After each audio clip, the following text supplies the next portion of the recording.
நம்ம சின்ன பிள்ளையாக இருக்கும்போது நம்மளுக்கு என்ன தேவை, என்ன வாங்கி கொடுத்தா நல்லது, பத்திரமா கூட்டிகிட்டு போய் வாங்கி கொடுக்கணும், இந்த மாதிரி பார்த்து பார்த்து செய்கிறது வந்து அம்மா அப்பா தான். அதுவே அம்மா அப்பாவுக்கு வயசாயிடுச்சு அப்படின்னா அந்த வேலையை நம்ம செய்வோம், அவங்கள பத்திரமா கூட்டிகிட்டு போகணும் அப்படின்ட்டு. இன்றைக்கி அப்படி தான் அம்மாவுக்கு வந்து வாஷிங் மிஷின் வந்து ரிப்பேர் ஆகிடுச்சு. ரொம்ப நாளாக அதை சொல்லிகிட்டே இருந்தாங்க.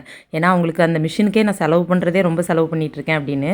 சரி நீ கூப்பிட்டு போய் வாங்கி கொடுத்துடலாம் அப்படின்ட்டு போயிருந்தேன். அம்மாவுக்கு துணைக்கு மட்டும்தான் நான் போகிறேன், மற்றபடி அம்மாவே அங்கே எல்லாமே பேசிடுவாங்க.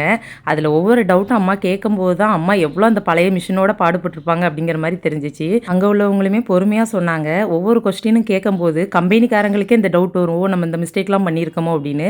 அந்தளவுக்கு அம்மா அதில் கொஸ்டின் கேட்டாங்க.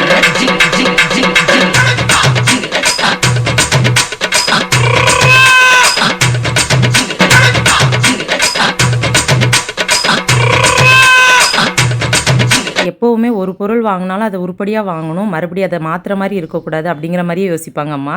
இப்போ நாங்கள் பார்த்துருக்க வாஷிங் மிஷின் வந்து 20 இயர்ஸ் வாரண்டி அப்படின்னு சொன்னாங்க.